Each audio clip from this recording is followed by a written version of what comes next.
हर 1 रुपए के निवेश के लिए 4 रुपए 56 पैसे रुपए का लाभ कमाया जा सकता है। मतलब 1 रुपए में वे 4 रुपए का लाभ कमा सकते हैं और इंटीग्रेट फार्मिंग को लागू करने से ये संभव हुआ है। आप अपनी पत्नी को 5 ग्राम सोना या 1 या 2 रेशम की साड़ी भी आसानी से खरीद के दे सकते हैं। ऐसा करके आप अपनी पत्नी को उतना ही खुश रख सकते हैं जितना कि एक वेतनभोगी अपनी पत्नी को रखता है।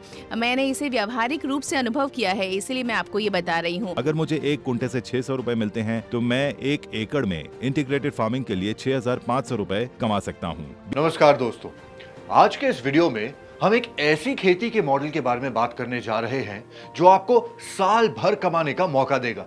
जी हां, आपने बिल्कुल सही सुना, 365 दिन आपकी कमाई हो सकती है। मेरा नाम है आदित्य और मैं हूं आपका होस्ट और मैं बात कर रहा हूं इंटीग्रेटेड फार्मिंग के मॉडल की। ये एक ऐसा फार्मिंग का मॉडल है जो ना सिर्फ आपके लैंड का मैक्सिमम यूटिलाइजेशन करता है, लेकिन इसके अलावा आपकी जमीन से जो बाय प्रोडक्ट्स निकलते हैं, जो खेती के बाय प्रोडक्ट्स बनते हैं, ये उसमें भी आपको लाभ देता है। क्या आप जानते हैं कि भारत में आज की तारीख में इंटीग्रेटेड फार्मिंग क्यों इतना ज्यादा प्रसिद्ध होता जा रहा है? क्योंकि इसमें टाइम, पैसा और एफर्ट सबकी बचत होती है। रिपोर्ट्स की अगर माने तो जो किसान इंटीग्रेटेड फार्मिंग करते हैं उनकी कमाई 30 से 40% ज्यादा होती है आम किसानों के तुलना में। और इस विषय पर ज्यादा रोशनी डालने के लिए आज इस वीडियो में हमारे साथ जुड़ने वाले हैं एक एक्सपर्ट, जिन्हें हम मेंटर भी कहते हैं, जो अनुभवी है, एक्सपीरियंस्ड है इंटीग्रेटेड फार्मिंग में, और वो भी कैसे इसे सक्षम तरीके से की जाए, इस बारे में डिटेल में जानकारी वो आपके साथ शेयर करने वाले हैं। तो चलिए उन्हीं की ज़बानी सुनते हैं और उनसे सीखते हैं कि साल भर इंटीग्रेटेड फार्मिंग के जरिए खेती करके 365 दिन तक कमाई कैसे की जा सकती है। इंटीग्रेटेड फार्मिंग में बहु फसल प्रणाली या एक से अधिक फसल उगाना बहुत ही महत्वपूर्ण है। इस बहु फसल प्रणाली को लागू करने से धीरे धीरे किसान सभी 365 दिनों में खेती की गतिविधियों में व्यस्त रहेंगे।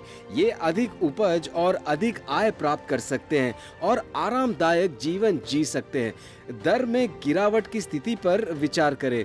मान लीजिए किसान टमाटर उगाते हैं, टमाटर का कोई निश्चित मूल्य नहीं होगा। कभी कभी ये 10 रुपए प्रति किलो हो जाता है, कभी कभी 20 रुपए और कभी कभी ये 80 रुपए प्रति किलोग्राम हो जाता है। प्याज में भी यही होता है। प्याज उगाने वाले किसानों को प्रति किलो 30 से 40 रुपए मिले हैं और कभी कभी तो उन्हें 100 रुपए प्रति किलो भी कमाया है। लेकिन जब दर में गिरावट आती है तो उन्हें प्रति किलो 10 रुपए भी नहीं मिलते हैं। इस प्रकार की स्थिति में किसानों को क्या करना चाहिए? दर की गिरावट की स्थिति के संकट का सामना करने के लिए इंटीग्रेटेड फार्मिंग एक अनिवार्य समाधान बन गया है। मूल्य वृद्धि का अर्थ है, मान लीजिए किसान रागी और अरहर की दाल उगाता है। किसान इसे बेचने के बजाय रागी से आटा बना सकते हैं या वे रागी से मॉल्ट बना सकते हैं। ये मूल्य वृद्धि की एक छोटी राशि है। जब वे रागी बेचते हैं तो उन्हें 20 या 21 या 22 रुपए प्रति किलो मिलते हैं। यदि वे इसके मूल्य को बढ़ाते हैं और बेचते हैं तो लोग मॉल्ट के लिए 40 रुपए का भुगतान करते हैं। यहाँ अब वे 4 महीने के लिए रागी की खेती और विकास करते हैं। इसके बदले उन्हें 20 रुपए प्रति किलो के हिसाब से बेचा जाए। अगर वे इसे मॉल्ट में परिवर्तित करते हैं और थोड़ा अतिरिक्त पोषक तत्व मिलाते हैं तो उन्हें 20 रुपए प्रति किलो अतिरिक्त मिलता है। इसे मूल्य वृद्धि कहा जाता है। अरहर के दाल के साथ भी यही बात है। किसान अरहर दाल उगाते हैं, 6 से 8 महीने इंतजार करते हैं और फसल काटते हैं। जब वे बेचते हैं तो उन्हें 40 से 50 रुपए प्रति किलो मिलता है। लेकिन जब वे किसान उत्पादन संगठन या एक वस्तु आधारित संगठन बनाते हैं तो वे इस संगठन के तहत विभिन्न फसलों के लिए उत्पादक संघ बना सकते हैं। किसान अरहर के दाल को विभाजित कर सकते हैं और जिसे आमतौर पर तूर दाल कहा जाता है उसमें परिवर्तित कर सकते हैं। बंटवारे के लिए आवश्यक मशीनों के लिए सब्सिडी सरकार द्वारा प्रदान की जाती है। यदि वे उस मशीन को स्थापित करते हैं तो वो मटर को भी विभाजित करें और 40 रुपए प्रति किलो के बजाय तुअर दाल के रूप में बेच दें।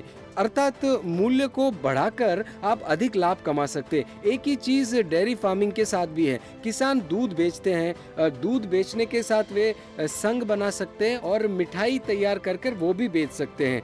वे दूध से कई उत्पाद भी बना सकते हैं। इससे मूल्य वृद्धि होगी। ऐसे करके किसान अधिक लाभ कमा सकते हैं। मैं लगभग 17,000 किसानों की भूमि में किए गए प्रयोगों के आधार पर ये बता रहा हूँ। किसान के प्रत्येक रुपए के निवेश के लिए, हर एक रुपए के निवेश के लिए 4 रुपए 56 रुपए का लाभ कमाया जा सकता है। मतलब 1 रुपए में वे 4 रुपए का लाभ कमा सकते हैं और इंटीग्रेट फार्मिंग को लागू करने से ये संभव हुआ है। अतः इंटीग्रेटेड फार्मिंग को अपनाकर किसान अधिक लाभ के साथ अधिक आय अर्जित कर सकते हैं। इससे किसानों का विश्वास बढ़ेगा। इसके द्वारा किसान अपने खेत का विस्तार कर सकते हैं और अपनी उपज बढ़ा सकते हैं और वे अच्छी प्रगति भी कर सकते हैं अपने काम में। इंटीग्रेटेड फार्मिंग का मतलब है दैनिक आय।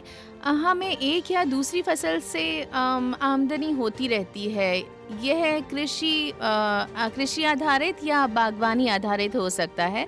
उनके साथ डेयरी फार्मिंग और पोल्ट्री फार्मिंग जैसे उपव्यवसाय भी मदद करते हैं। आय प्राप्त करने के लिए हमें बाजार को भी बनाए रखना होता है। इंटीग्रेटेड फार्मिंग में बाजार बहुत महत्वपूर्ण है। हर दिन चाहे हम उन्हें सीधे बाजार में बेचें या कॉन्ट्रैक्ट पर दुकानों को सप्लाई करें, हम बहुत अच्छी आय प्राप्त कर सकते हैं। जब हम इंटीग्रेटेड फार्मिंग की तुलना अन्य प्रकार की खेती से करते हैं तो हम डेयरी फार्मिंग या पोल्ट्री फार्मिंग या यहाँ तक कि सब्जियाँ उगाने पर भी दैनिक आय आसानी से प्राप्त कर सकते हैं। जब हम साग और सब्जियाँ उगाते हैं तो निश्चित रूप से हमें दैनिक आय प्राप्त होती है। यदि हम करी पत्ते, मिर्च, धनिया पत्ती आदि जैसी वस्तुओं को उगाते हैं जो रोज़मर्रा की ज़िंदगी के लिए आवश्यक है, क्योंकि इंटीग्रेटेड फार्मिंग के तहत मिश्रित फसलें ही इंटीग्रेटेड फार्मिंग को अपने आप विकसित करती है, तो हम अच्छी आय प्राप्त कर सकते हैं। इंटीग्रेटेड फार्मिंग में आय प्राप्त करने के लिए हमें चीज़ों की योजनाएं बनानी होती है। मुझे हर दिन कितनी आय की आवश्यकता है, मुझे कितना मिल रहा है, मैं कितना कमा सकती हूँ, मुझे जो कुछ भी करना है योजना बनाना होगा। अपनी दैनिक आय की गणना करनी होगी और उसी के अनुसार काम करना होगा। अब अगर मुझे हर दिन धनिया पत्ती बेचने की ज़रूरत है तो सप्ताह में एक बार मुझे बाड़ तैयार करना होगा और बीज बोना होगा। मुझे दैनिक आय के लिए प्याज और मिर्च उगाने की ज़रूरत है। यदि आपके पास नारियल के पेड़ हैं तो आप हर दिन नारियल बेचकर दैनिक आय प्राप्त कर सकते हैं। फिर 2 या 3 गाय रखना अच्छा है। यदि एक गाय दुहाना बंद कर देती है तो दूसरा दे देगी। मुर्गी पालन में यदि 20 मुर्गियां रोज अंडे देती हैं तो 20 मुर्गियां आराम से रखी जा सकती है। इसलिए हमें अनुभव द्वारा प्रबंधन करना होगा, लेकिन हमें योजना बनानी होगी। किसी भी बाजार में जब हम एक ही फसल बेचते हैं तो दर में गिरावट की बात करते हैं, लेकिन इंटीग्रेटेड फार्मिंग में हमारे पास डेयरी फार्मिंग, पोल्ट्री फार्मिंग, भेड़ पालन, वानिकी सब्जियां उगाना, बागवानी आदि है। हम किसी न किसी से आय प्राप्त कर सकते हैं। जब हम इंटीग्रेटेड फार्मिंग को लागू करते हैं तो हम दर में गिरावट के प्रभाव का अनुभव नहीं करते। इंटीग्रेटेड फार्मिंग में सभी 365 दिनों में आय प्राप्त कैसे करें? यदि मुझे उदाहरण देना है तो मैं सब्जियां, साग, खाद्यान्न उगाती हूं।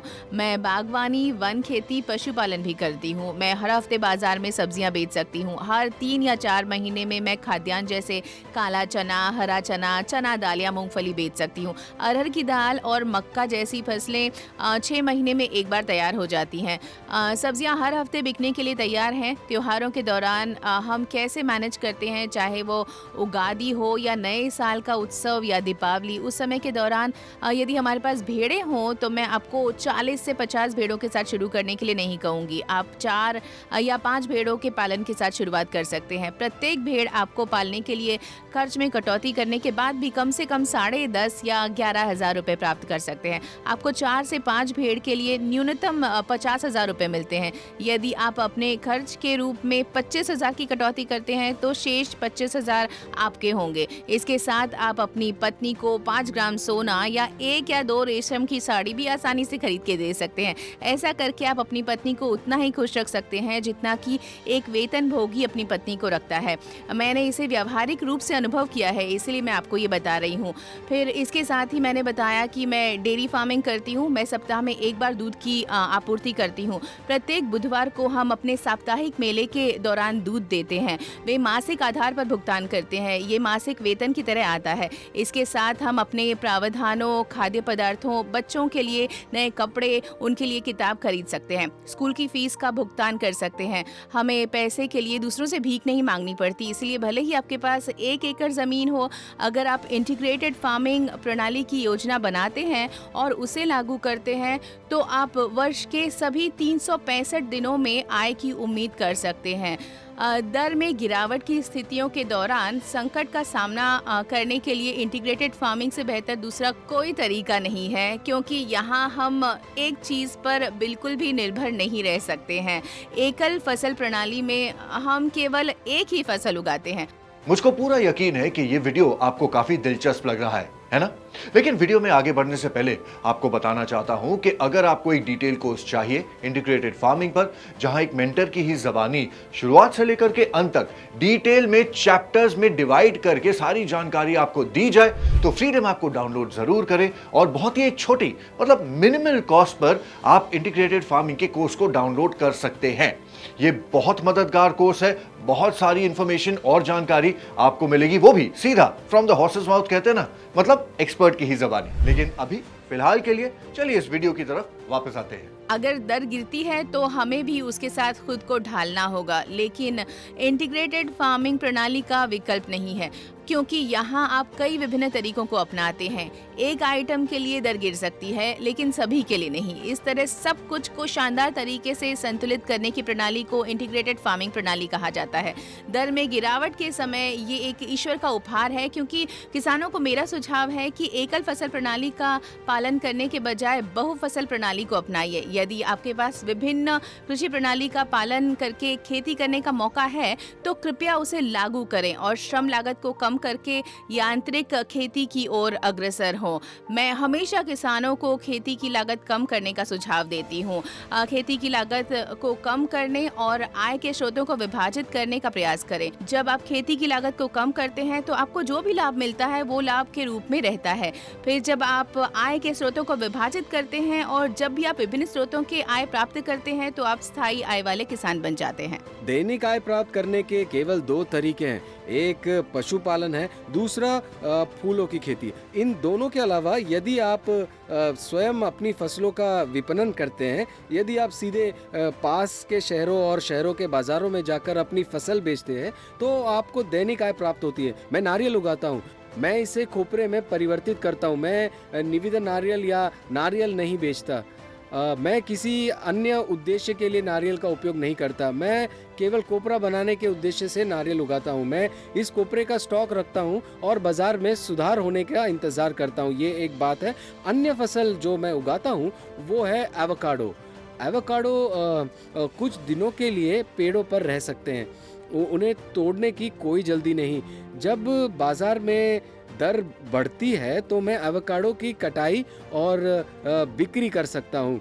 फिर दूसरा जो फल है वो है कैरम्बोला फल। ये फल मांग में होगा। त्योहारों के दौरान अच्छी दर मिलती है, क्योंकि त्योहार के समय के अलावा कोई भी रोज़ाना इसका सेवन नहीं करता। मैंने पुष्प व्यवसाय को उप व्यवसाय के रूप में चुना है। मैं फ्लोरिकल्चर में भरोसा रखता हूँ और मैं ये करता हूँ। जेरेनियम नाम का एक फूल होता है। ये फूल मलेनाडु के लिए उपयुक्त नहीं है, लेकिन ये हमारे मैदानों जैसे कम बारिश वाले क्षेत्रों के लिए उपयुक्त है। यही बात वैज्ञानिकों ने मुझे बताई है। मुझे वर्ष 2000 साल में पौधे मिले, तब से मेरी आय का स्रोत बन गया है। मेरा जेरेनियम मेरे हाउस होल्ड खर्च का, श्रम व्यय का प्रबंधन कर रहा है। जब मैं इंटीग्रेटेड फार्मिंग में बागवानी का चयन करता हूँ तो मैं कुछ वस्तुओं के लिए बाजार को नियंत्रित कर सकता हूँ, और अब जब कोपरा के लिए कोई अच्छी दर नहीं है तो मैं उन्हें स्टॉक कर सकता हूँ। सुपारी के मामले में मैं उन्हें सुखा कर रख सकता हूँ और बेक या संरक्षित कर सकता हूँ। इसलिए मेरे राय में बागवानी अभिन्न खेती का सबसे अच्छा तरीका है। मुख्य रूप से सामान्य खेती की तुलना में अधिक परिश्रम का अभिन्न अंग होता है। अब धान या गन्ने के लिए हम टिलर, ट्रैक्टर और बैलगाड़ियों का उपयोग कर सकते हैं, लेकिन इंटीग्रेटेड फार्मिंग में बागवानी करते समय इन चीज़ों का उपयोग नहीं किया जा सकता है। बड़े ट्रैक्टर सुपारी खेत में नहीं जा सकते क्योंकि पंक्तियों के बीच की दूरी कम है, सब कुछ आदमी ने संभालना है। खेत के विकास करते समय हमें अपने भविष्य को ध्यान में रखते हुए श्रम शक्ति, आवश्यकताओं, पूंजी पर भी विचार करना होगा। इंटीग्रेटेड फार्मिंग में खरपतवार के प्रबंधन के लिए मुख्य रूप से मानव शक्ति की आवश्यकता होती है। पानी के प्रबंधन के लिए मैं ड्रिप इरिगेशन कर रहा हूँ, इसमें पावर का बहुत कम उपयोग होता है, लेकिन खरपतवार को हटाने के लिए हम खेत में मशीनों का उपयोग नहीं कर सकते। फसलें खराब हो जाती है, पौधे खराब हो जाते हैं और एक बार ही ट्रैक्टर आ जाए तो 2 से 3 साल की मेहनत बेकार चली जाएगी। मुर्गी पालन, भेड़ पालन, इससे भी आय बढ़ाई जा सकती है। जब हम वर्ष के सभी 365 दिनों में आय प्राप्त करने की व्यवस्था करते हैं तो हम आर्थिक रूप से फायदे में रहते हैं।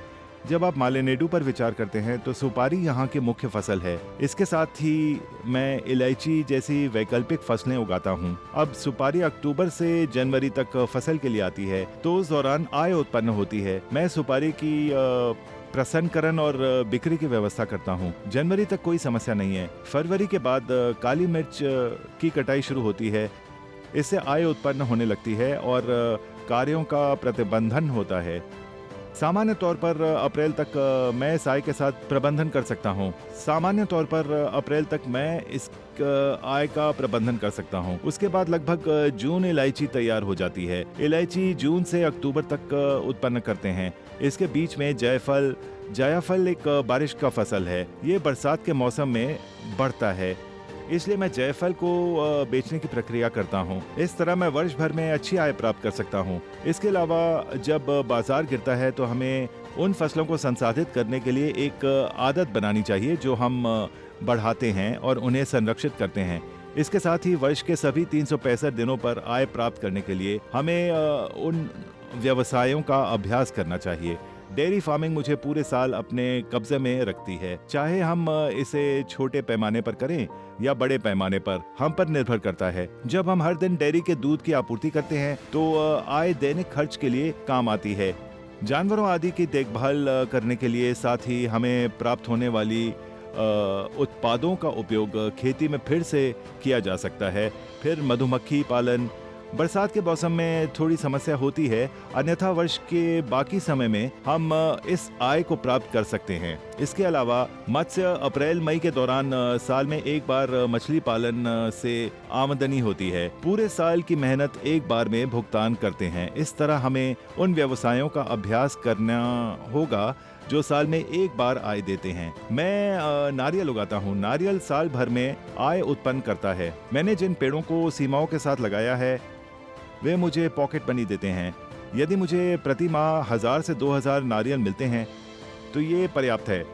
दर में गिरावट के समय हमें जो कराना है वो है हमें उन फसलों को संसाधित कराना और संरक्षित कराना होगा जो हम उगाते हैं। साथ ही हमें बाजार का अध्ययन करते रहना होगा। जब बाजार सुधर जाए तो हमें बेचना चाहिए। अब मुझे किसी चीज के लिए पैसे चाहिए, फिर मुझे उस फसल को बेचना होगा जिसके लिए बाजार में अच्छा दर है। इस तरह हम अपनी वित्तीय स्थिति का प्रबंधन कर सकते हैं। जब एक फसल के लिए दर गिरता है तो उसके बारे में चिंता करने की बजाय अगर हम दूसरों के लिए बाजार दर की जाँच करते हैं तो हम जीवित रह सकते हैं। सामान्य खेती की तुलना में इंटीग्रेटेड फार्मिंग में लगभग 40 से 50% अधिक आय होती है। मुख्य फसल से 2 लाख और उप व्यवसायों द्वारा 1.25 लाख रुपए की आय प्राप्त हो सकती है। आज मैं इंटीग्रेटेड फार्मिंग कर रहा हूँ क्योंकि मैं योजना बना सकता हूँ कि क्या विकसित किया जाए और कैसे प्रगति की जाए।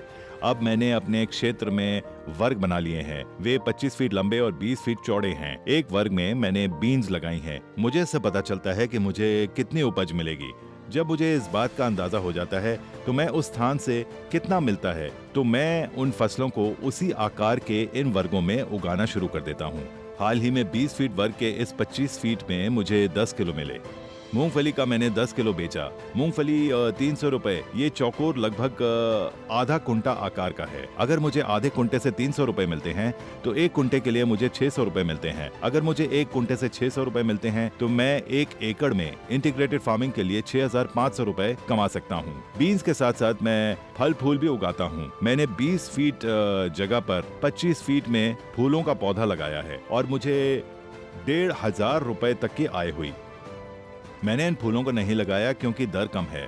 अगर रेट बढ़ता है तो मुझे इससे आमदनी होती है। मैंने चना दाल और काले चने के पौधे के 25 फीट और 20 फीट के क्षेत्र में लगाए हैं।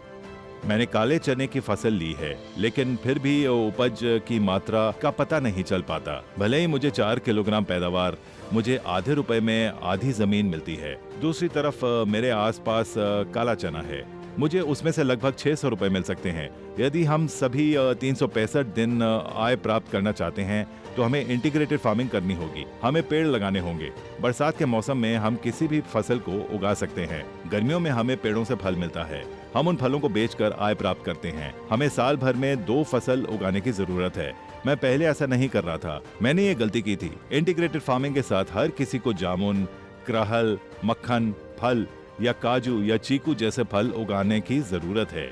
इन फलों को उगाने से हमें गर्मियों में आमदनी होती है, बरसात के मौसम में हमें फसलों से आमदनी होती है।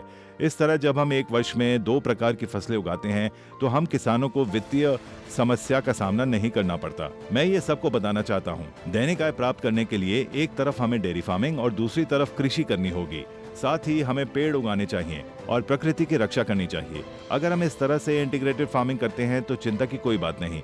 मुझे तनाव नहीं है क्योंकि मैं जैविक खेती करता हूँ। मुझे इसके लिए 1 दिन का अच्छा दर मिलता है। बहुत से लोग जैविक फसलों की तलाश करते हैं। मैंने अपनी फसलों को दूदा बल्लापुर, चिकला बल्लापुर, बेंगलुरु और गोवी बी दनारू जैसी जगहों पर सप्लाई किया है। इन शहरों के लोग मुझे फोन कर बुलाते हैं और उन वस्तुओं का ऑर्डर देते हैं जो वे चाहते हैं, जैसे काला चना, हरा चना, मूंगफली, चना दाल, विभिन्न प्रकार के बाजरा आदि। मैं उनके आदेश के अनुसार जो कुछ भी मंगाता हूँ उसकी आपूर्ति करता हूँ। मेरे लिए कोई तनाव नहीं है। जब हम इंटीग्रेटेड फार्मिंग को लागू करते हैं तो लाभ का प्रतिशत अधिक होगा, क्योंकि हम अपनी सुविधा और अपनी जरूरत के अनुसार फसलों का चुनाव करते हैं। वीडियो देखने के लिए बहुत बहुत धन्यवाद। अगर आपके मन में कोई भी सवाल है फिर भी तो इस टॉपिक को लेकर हमें कमेंट सेक्शन में जरूर पूछेगा। हम पूरी कोशिश करेंगे कि आपके सारे सवालों का जवाब हम जल्द से जल्द दे पाए। और अगर आपको वीडियो पसंद आया ही है तो इसे लाइक और शेयर भी जरूर कीजिए, ताकि आप ही की तरह अगर और भी किसान भाई हैं जो इंटीग्रेटेड फार्मिंग शुरू करना चाहते हैं लेकिन उन्हें पता नहीं है कि कहां से शुरुआत करें या फिर कैसे इसमें आगे बढ़ना है, तो हो सकता है ये वीडियो आपकी तरह उनकी भी मदद कर जाए। तो एक बार फिर से अगले वीडियो तक इस वीडियो को देखने के लिए बहुत बहुत धन्यवाद।